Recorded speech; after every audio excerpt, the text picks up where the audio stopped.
Um pouco com vocês, por favor, Atos capítulo 13, versículo 36. Essa palavra que eu vou falar, uma parte dela está aqui no livro, depois você vai poder lê-la na íntegra. Atos capítulo 13, versículo 36.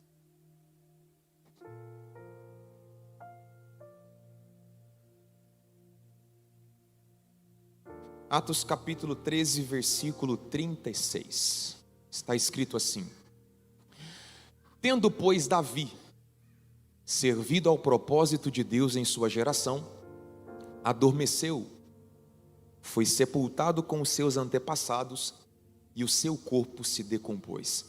Tendo, pois, Davi servido ao propósito de Deus em sua geração, adormeceu, foi sepultado com os seus antepassados, e o seu corpo se decompôs.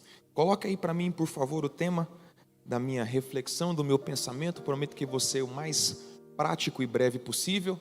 Vamos lá, todo mundo, vamos ler? 1, 2, 3. Vivendo de propósito. Pode melhorar? 1, 2, 3. Vivendo de propósito. Talvez você já tenha feito essa pergunta: por que Davi foi considerado e foi chamado um homem segundo o coração de Deus? Alguém me fez essa pergunta e eu gosto de perguntas porque perguntas nos fazem refletir. Será que Davi foi considerado um homem segundo o coração de Deus porque cuidava com excelência das poucas ovelhas do seu pai? Será que Davi ele foi um homem segundo o coração de Deus pelo fato de quando o urso e o leão pegavam uma das suas ovelhas, ele corria atrás, não abria mão? Será que Davi foi considerado um homem segundo o coração de Deus pelo fato de ter derrotado Golias? Ou por ter sido um grande soldado, um grande guerreiro? Será que Davi foi considerado um homem segundo o coração de Deus pelo fato de ter esperado com paciência ou ter suportado o processo até chegar no trono de Israel? Talvez esse texto que nós acabamos de ler resuma para nós, ou defina para nós, o porquê Davi foi chamado e considerado um homem segundo o coração de Deus. Porque Davi viveu toda a sua vida perseguindo o propósito de Deus. Todo o movimento que Davi fazia, todas as ações que Davi tomava, estava alinhado ao propósito de Deus. Independente se ele estava no anonimato ou se ele estava em evidência, Davi sempre viveu para cumprir o propósito de Deus. Então Davi tinha consciência de que ele não havia nascido por acaso. Davi não havia nascido simplesmente pelo um projeto dos seus pais. Davi tinha consciência de que ele havia nascido debaixo de um propósito de Deus. A primeira palavra que eu quero compartilhar com o seu coração nessa noite é que o seu nascimento não foi um erro. Vou repetir: o seu nascimento não foi um erro. Quando Deus nos presenteou com a Laura, eu e a Carol já tínhamos 7 anos de casados. Então quando a Carol me disse que estava grávida, não foi uma surpresa, porque nós estávamos trabalhando. Amém? Estava um avivamento na tenda, meu irmão. E nós queríamos muito. Então, tem gente que não está entendendo. Aleluia. Mas tudo bem. A gente estava trabalhando e Deus agindo. Então, quando a Carol me mostrou o teste de gravidez, não foi uma surpresa para mim, porque a Laura era desejada. Mas talvez não tenha sido a sua realidade. Talvez a notícia do seu nascimento, ou de que você estava sendo gerado, causou um turbilhão de emoções. Talvez projetos foram anulados, talvez sonhos foram abortados. Talvez eu esteja falando para pessoas aqui que ouviu do pai e da mãe: por causa de você eu tranquei minha faculdade, por causa de você eu fechei a minha empresa, por causa de você, se não fosse você, se você não tivesse nascido, se você não tivesse existido, a nossa vida teria sido outra. Agora guarde essa palavra no seu coração: você pode não ter sido planejado pelos seus pais, mas você foi planejado por Deus. Vou repetir, achei que você ia gostar dessa parte. Talvez a notícia de que você viria ao mundo causou espanto, perturbação, tristeza, angústia.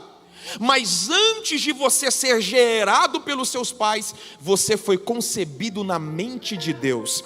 Procure o crente mais bonito que você conseguir encontrar aí e diga para ele: antes de você ser gerado pelos seus pais, você foi concebido no coração de Deus. Ah, isso aqui valia um glória a Deus, um aleluia. Ah, para de graça. Então o fato de você estar aqui respirando, tem alguém respirando? Puxa o ar bem fundo assim, e sopra para cima para você não desmaiar ninguém. Sopra para cima. O fato de você estar respirando é a prova de que existe um propósito de Deus dentro de você. Eu estou falando a pessoas nessa noite que foram entubadas, ficaram dias, semanas na UTI. Eu estou falando para pessoas aqui que escaparam de acidentes. Naquele assalto, você não ia perder apenas o carro, o bem, era para você ter perdido a vida. E por que é que você está aqui?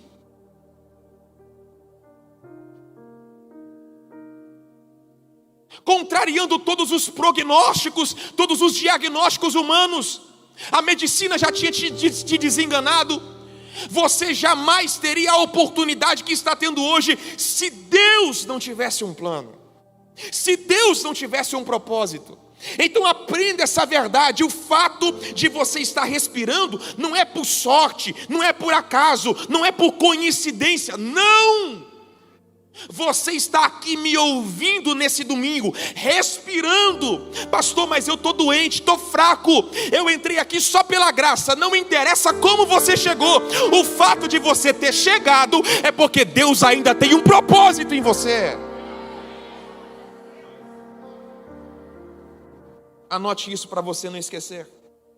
A maior tragédia da vida não é a morte, mas viver uma vida sem propósito.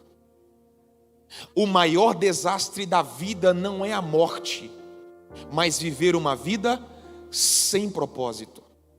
Quais são os 2 dias mais importantes na vida de uma pessoa? Alguém sabe? Tem gente que estava no culto da manhã, hein? Não vale. Ah, eu te peguei. Quais são? Primeiro, quando você nasce. Segundo, quando você descobre o porquê nasceu. Então os 2 dias mais importantes na vida de uma pessoa é quando ela nasce e quando ela descobre o porquê nasceu. Talvez isso te choque, mas os cemitérios estão repletos de propósitos que não foram descobertos. Pessoas que falharam em encontrar o verdadeiro sentido das suas vidas. Lá no cemitério estão quadros que não foram pintados. Lá no cemitério estão canções que não foram gravadas, livros que não foram publicados. Lá no cemitério estão projetos que não foram executados. Eu me lembro que há quase 2 anos atrás eu relutei muito para publicar o meu primeiro livro, porque eu me escondia debaixo de desculpas, de intimidações, e eu dizia para mim mesmo: quem é você para publicar um livro? Até um dia que o Espírito Santo disse ao meu coração: vocês estão comigo aí? Ah, de vez em quando vocês falam alguma coisa, só para eu saber que vocês estão aí. Aí um dia o Espírito Santo disse assim para mim: você é um criminoso. Eu falei: what? Como assim? Eu sou um criminoso? Exatamente. Você está se apropriando de uma coisa que não é sua. Quando você se apropria de uma coisa que não é sua, isso é apropriação. Vocês são inteligentes demais, gente. Ia dar um salva de palmas, porque vocês são inteligentes demais. Dá uma... Pelo amor de Jesus. Então, a partir desse dia, eu entendi que o propósito que Deus transborda no meu coração não é para ficar dentro do meu coração. Isso é para fluir, é para abençoar outras pessoas. Então muitas pessoas vão viver a vida com o seu propósito escondido na mente. soterrado debaixo de desculpas, intimidações, e essa é a verdadeira tragédia. Eu estava assistindo uma entrevista, um documentário sobre o Michael Jordan, e eu não sei se você sabe, mas no segundo grau, um treinador disse para Michael Jordan que ele nunca seria um jogador de basquete. Errou! Ainda bem que ele sabia o porquê tinha nascido. Michael Jordan não foi apenas um jogador de basquete, ele se tornou uma referência para o seu esporte. Eu não sei se eu falo isso aqui. Se você souber o porquê você nasceu, ninguém vai conseguir parar o propósito de Deus na sua vida. 2 amém. Metade de um aleluia, mas tá bom. Se Thomas Edison não houvesse cumprido o seu propósito, nós estaríamos no escuro. Se Alexander Graham Bell não houvesse cumprido o seu propósito, talvez nós não teríamos a tecnologia dos telefones, dos celulares. Então a palavra de Deus para o nosso coração, nesse fim de ano, é que você não pode levar o seu propósito para o cemitério. Vou repetir. Você não pode levar o seu propósito para o cemitério. Eu sei que existem canções aqui. Eu sei que existem empresários aqui que vão transformar a vida de pessoas. Eu sei que existem cozinheiros, médicos, doutores, escritores, compositores. Eu sei que tá aqui, você está entendendo isso ou não? Eu estou pregando para pessoas aqui que estão aqui para cumprir uma missão, para cumprir um propósito. E você não vai deixar nada nessa terra. Você vai transbordar, vai fluir, e o nome do Senhor vai ser glorificado.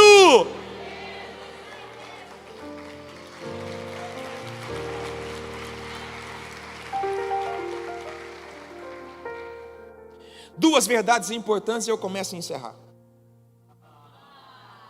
Cada uma é 30 minutos.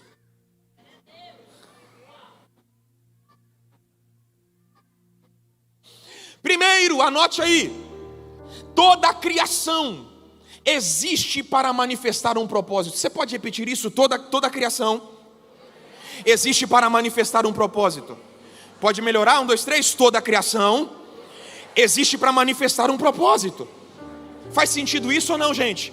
Então, se os nossos olhos estiverem atentos, você vai perceber que existe um propósito em cada peça da criação. Cada árvore, cada flor, cada pássaro, cada planta, cada peixe, cada inseto. A Laura gosta de um filme chamado B-Movie. Quem já assistiu?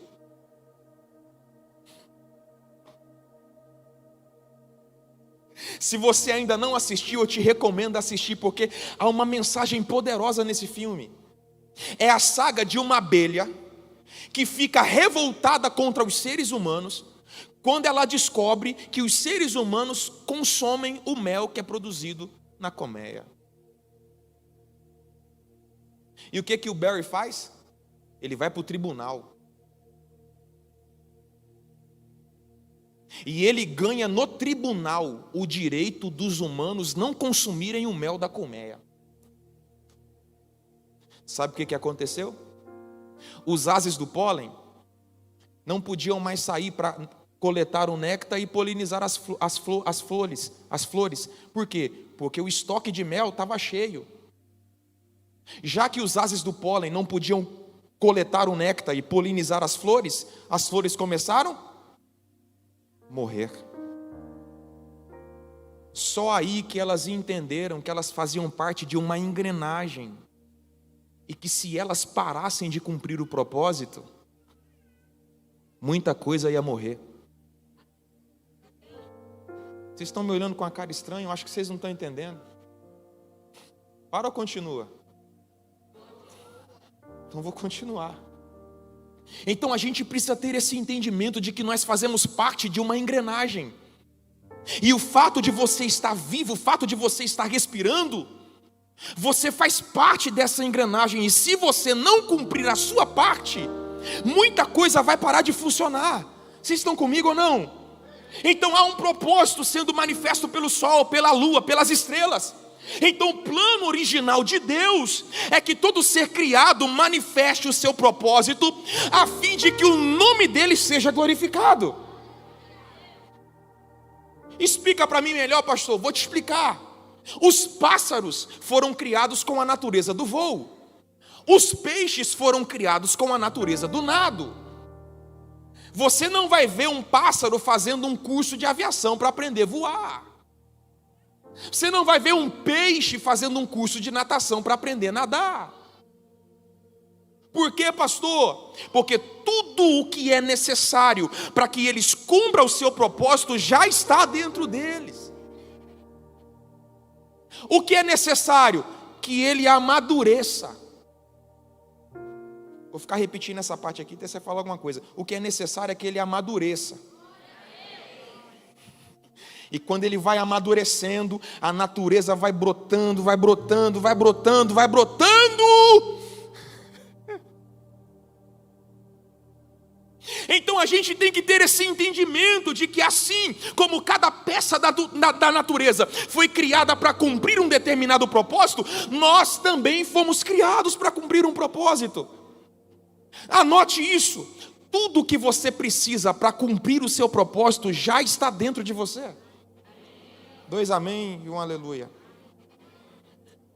Tem alguém acordado aí do seu lado? Diga, tudo que você precisa para cumprir a sua missão, o seu propósito já está dentro de você. Ele não ouviu, grita nele, grita. Tudo que você precisa para cumprir o seu propósito já está dentro de você. Quem aqui lembra de Noé? Quem lembra de Noé? Deus vem falar com Noé e diz: Noé, o negócio é o seguinte, construa uma arca. Deixa eu te fazer uma pergunta. Noé tinha visto uma arca antes? Noé tinha uma referência? Ele fez um curso de construção naval. Deus disse: Noé, construa uma arca, e você vai construir assim: comprimento, altura, profundidade, os andares, os detalhes, está tudo aqui. Noé foi lá e fez.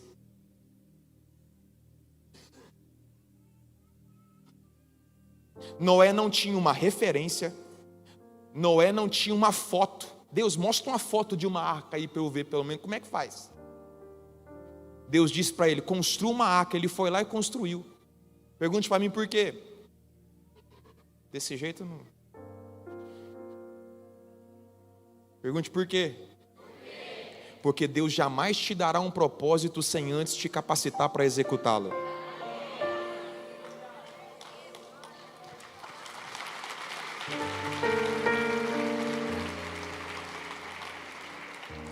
Se Deus te colocou num desafio, é porque a unção já está aí. Se Deus te colocou em um desafio, é porque a graça já está aí. Se Deus te colocou em uma direção, é porque o que você precisa para cumprir essa missão com excelência já está aí. Levante a sua mão direita para receber essa palavra. Tudo que você precisa para cumprir a sua missão, o seu propósito, já está dentro de você. Já está aí. Já está aí. Então qual é a grande questão, pastor Grendene? A grande questão é que nós não queremos manifestar o nosso propósito. A verdade é que nós sabemos o porquê estamos aqui, mas não concordamos com isso. A questão é que nós não queremos cumprir a nossa missão, a gente quer cumprir a missão do outro. A gente não quer cumprir o nosso propósito, a gente quer cumprir o propósito do outro. Senti que vocês entristeceram. Vou pular essa parte. É como se fosse uma girafa querendo voar. Você já imaginou uma girafa voando, irmão? Você já imaginou uma vaca voando? É assim que a gente vive a vida. A gente sabe que nasceu para um determinado propósito, mas a gente não quer. Aí a gente quer ser o outro, quer cumprir a missão do outro, quer cumprir o chamado do outro, quer cumprir o propósito do outro. A gente vive numa geração onde a crise de identidade é todo mundo lutando para ser o que não nasceu para ser. É todo mundo empenhando um esforço, é todo mundo empenhando capacidade, recurso, dinheiro, inteligência, tempo, Para quê, pastor? Para ser o que não nasceu para ser. Anote isso aí, anote isso aí. Estou falando no amor, hein? Anote isso aí. Quando você tenta ser o que você não nasceu para ser, isso vai exigir de você um grande esforço e vai gerar um resultado insatisfatório. Pois é, o pessoal está devagar hoje, gente. Quando você tenta ser o que você não nasceu para ser, isso vai exigir de você um grande esforço e vai gerar um resultado insatisfatório. Quando você tenta ser o que você não nasceu para ser, isso gera dois grandes problemas. Quantos problemas? Primeiro, complexo de inferioridade. A gente vive numa geração complexada. Complexada por causa da aparência, complexada por causa da chamada, complexada por causa do propósito. E a gente nunca está satisfeito em cumprir a nossa missão, em cumprir o nosso real propósito. Existem pessoas aqui que se sentem tão pequenas, tão insignificantes, tão sem utilidade, pelo fato de não ser igual ao outro. Quanto mais você se compara, mais inferior você vai se sentir. A vida do outro parece ser melhor do que a sua, porque você só enxerga os resultados. Falei rápido, né? Então vou falar devagarzinho. Quanto mais você se compara, mais inferior você vai se sentir. A vida do outro parece melhor porque você só enxerga os resultados. Receba. Aí a gente vive nessa luta, nessa crise de identidade, nesse complexo de inferioridade. Eu me lembro que eu fui atender uma agenda em Curitiba e tinha um pastor que era uma referência para mim na pregação. E quando eu recebi o convite, irmão, já fiquei ruim. Eu falei, Deus, não deixa o fulano estar lá na igreja não, que é uma oportunidade importante, eu vou travar. Eu sou tão miserável, tão pequeno, meu Deus, se ele estiver lá, acabou para mim. Peguei o avião e fui, cheguei lá, e orando, Deus, dê uma dor de barriga nele, que ele fique em casa, que acontece alguma coisa, uma agenda. E montava na sala do pastor, de repente, quem entra na sala? O pastor. Irmão, eu fiquei alvo como a neve. Tem gente que nem entendeu. Alvo mais que a neve, alvo mais que a neve. Sim, nesse sangue lavado, mais alvo que a neve serei. Pode ser melhor? Vamos lá. 1, 2. Alvo mais que a neve, alvo mais que a neve. Sim, nesse sangue lavado, mais alvo que a neve serei.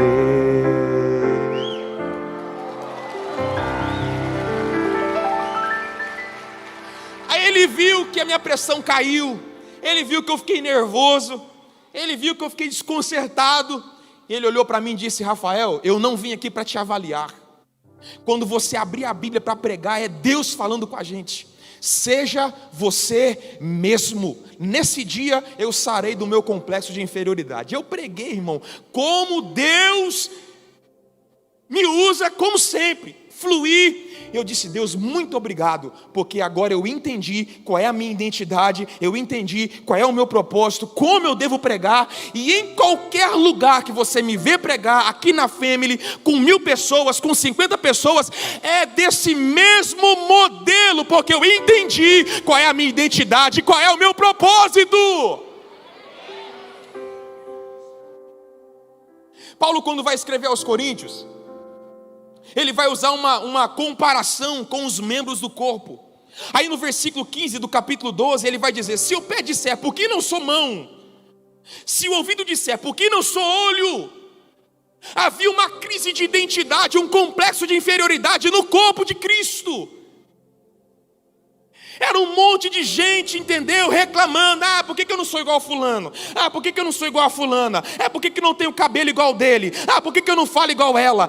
Porque eu queria cantar igual ele. Porque eu queria tocar igual ela. Deus errou. Quando você questiona pelo fato de não ter um determinado dom ou um determinado propósito, você está acusando Deus de falta de sabedoria. Por quê? Porque Deus colocou cada membro no corpo como Ele quis. Fala, ai. Eu falo com pessoas que dizem: pastor, eu não sirvo para nada, ninguém me vê, ninguém me nota. Guarde isso no seu coração. Existem membros do corpo que precisam de decoro, que precisam de cobertura. Outros membros não precisam de decoro, não precisam de cobertura. Mas o fato de eles não serem vistos, não significa que eles não são importantes. Coração é importante, sim ou não? Você não vê o coração bater. Pulmão é importante? Você não vê o pulmão funcionar. As veias são importantes? Você não vê as veias. Você já imaginou o coração batendo fora? Nossa, que coração lindo. Já imaginou o pulmão exposto? Já imaginou? Não, tô tentando aqui para você entender que o fato de você não ser visto não quer dizer que você não é importante. A gente vai ter um choque quando chegar lá no céu. Amém ou não amém? Eu quero te ver lá no céu, irmão. Amém? A gente vai chegar lá no céu e a gente vai ter um choque, porque Jesus vai chegar para algumas pessoas e vai dizer assim: está aqui esse galardão pelas milhares de almas que você ganhou. Aí, como assim, Jesus? Milhares de almas que eu ganhei, eu nunca preguei. Mas eu nunca dei um estudo. Nunca escrevi uma música. Eu nunca fui visto, nunca fui notado. Pois é. Mas quando lá nos bastidores você recebia alguém lá na porta com um sorriso, quando você servia o corpo de Cristo com alegria e com excelência, o pastor não viu, mas eu estava anotando. O pastor não me enxergou, mas eu estava enxergando. Olha isso aqui, prepara para dar um glória a Deus. Se eu não falar nada agora, acabou, hein? Jesus vai escrever para a igreja de Éfeso dizendo: eu conheço as tuas obras, o teu trabalho, a tua paciência e a tua perseverança. Olha isso aqui, ele conhece as obras e conhece o trabalho. Diga comigo, obras. Diga trabalho. Então vamos lá, Deus conhece as obras. Diga obras. Obras é a conclusão de um trabalho. Trabalho é o processo para se chegar a uma obra. Então Deus não conhece apenas a conclusão, a obra. Ele conhece o trabalho para se chegar até a obra. Tem muita gente que conhece a obra, poucas pessoas conhecem o trabalho para a conclusão de uma grande obra. Então, mesmo que você seja invisível aos olhos do pastor Mac, aos olhos da pastora Susan, aos olhos do pastor Samuel, aos olhos do pastor Whindersson, você não está oculto aos olhos de Deus. Tudo está sendo anotado e haverá uma recompensa.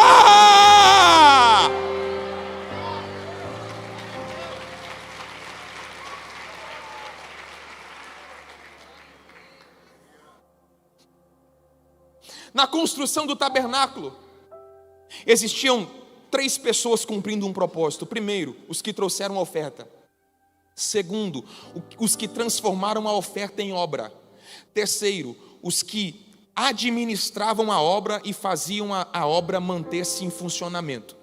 Então nós temos os que trouxeram a oferta, os que pegaram a oferta e transformaram em matéria, em objeto, e nós temos aqueles que zelavam dos objetos. Quem é mais importante dos três? Quem traz a oferta, quem transforma a oferta em objeto, ou quem administra tudo depois de pronto? Ninguém é melhor do que ninguém.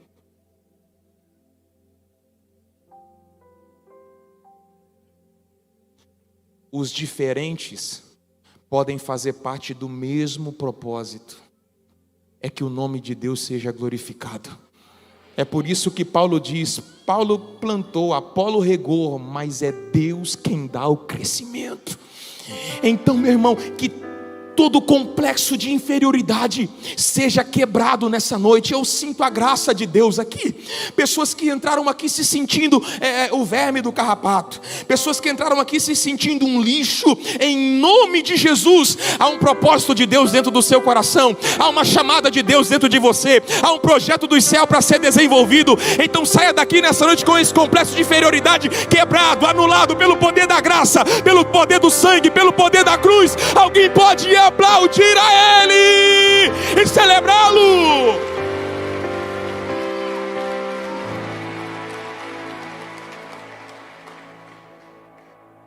Segundo problema, além de um complexo de inferioridade, pessoas que se sentem as menores, existe um outro lado da moeda, um complexo de superioridade. São pessoas que se sentem superiores pelo fato das outras não terem o mesmo propósito que o dela. É como se um pássaro ficasse zombando do peixe porque o peixe não consegue voar. Já imaginou essa cena? Voa! Você não voa, eu consigo voar. Se eu estivesse no lugar do peixe, eu falaria: respira embaixo d'água então. Chupa essa manga.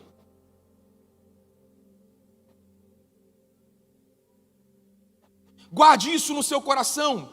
O fato do meu propósito ser diferente do seu não me dá o direito de te humilhar. O fato do meu propósito ser diferente do seu não me dá o direito de te tratar com indiferença. Nem todo mundo vai pegar esse microfone e vai fluir de forma interessante. Nem todo mundo vai escrever, nem todo mundo vai cantar, nem todo mundo vai fluir ministerialmente. Mas isso não me faz melhor do que você, porque nós estamos no mesmo corpo, temos o mesmo Espírito, estamos indo para o mesmo céu, e o propósito é o mesmo: glorificar o nome de Jesus. Então guarde isso, não meça as pessoas com base no seu propósito. Infelizmente as pessoas inclinam para aquilo que lhe dá maior retorno financeiro.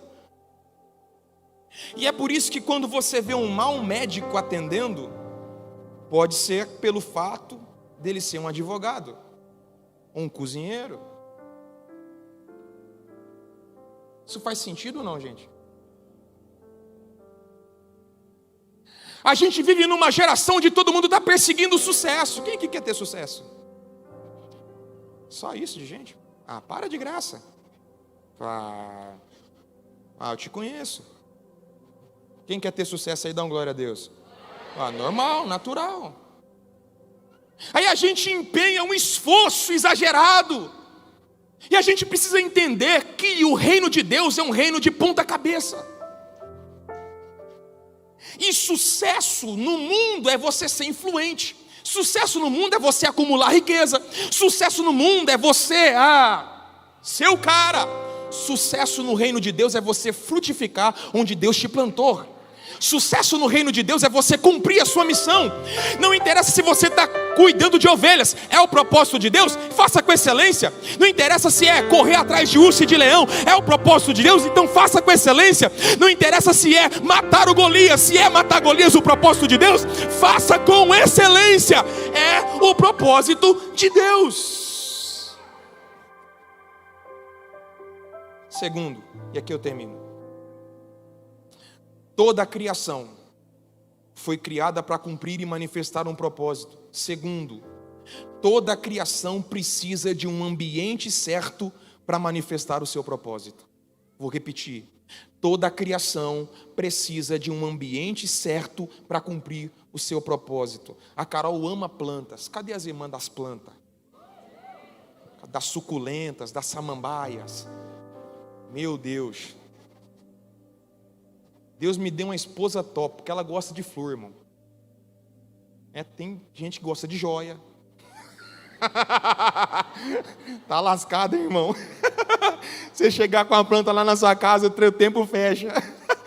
Lá em casa, irmão, comprei uma samambaia. Irmão, é avivamento na tenda, aleluia.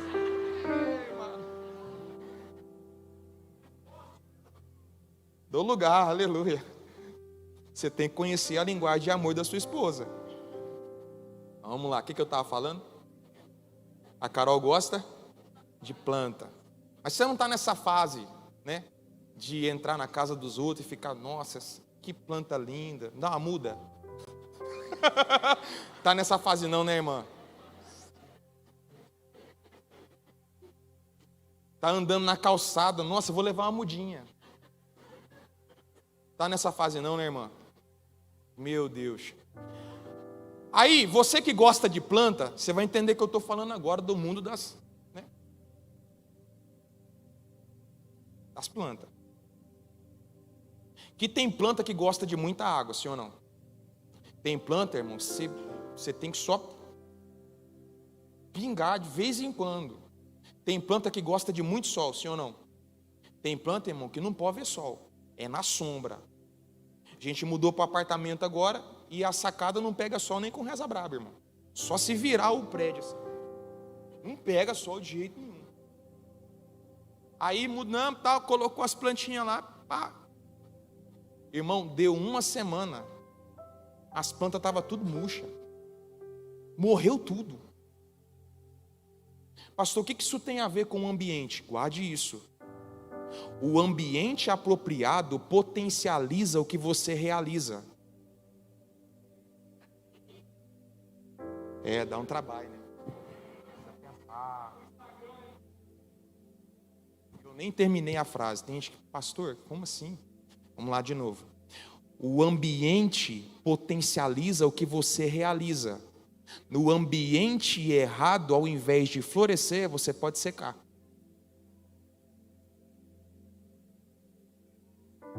Então a questão não é o que você está fazendo, é o lugar que você está. De repente você é uma planta que odeia sol, irmão, e está queimando no sol. Tu fala em parábolas. Hoje eu vim falar em parábolas. De repente você é uma planta que não pode ver água. Então a questão não é o que você realiza, é que você está no lugar errado. E no lugar errado dificilmente você vai florescer. No ambiente errado dificilmente você vai crescer. Deus vai te dar uma direção, Ele vai dar clareza ao seu coração. A partir de hoje, alguém crê nisso? Deus vai te dar clareza. Ele vai abrir os seus olhos espirituais para revelar a você que o problema não é o que você faz, mas é o lugar que você está estabelecido.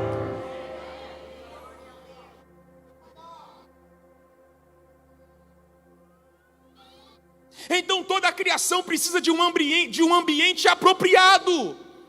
Já que o pássaro foi criado com a natureza do voo, ele precisa de, no mínimo, de ar livre para poder voar.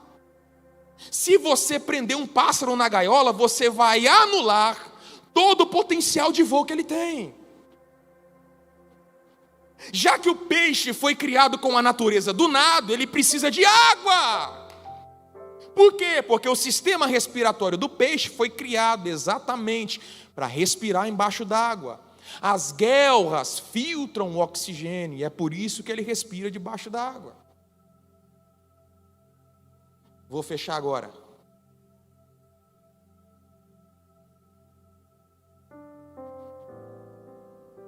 Assim como as aves precisam do céu e do ar livre, assim como os peixes precisam das águas, Quantos aqui querem cumprir um propósito? Quantos aqui querem cumprir uma missão? Os pássaros precisam de ar livre. Os peixes precisam da água. As plantas precisam de um ambiente certo para poder florescer e frutificar. O ser humano precisa da presença de Deus para poder sobreviver. O ser humano fora da presença de Deus é como um pássaro enjaulado. O ser humano fora da presença de Deus é como um peixe fora d'água. A minha palavra se encerra aqui, e o desejo do meu coração é que em 2023 você de fato cumpra o seu propósito e a sua missão. Só que o primeiro passo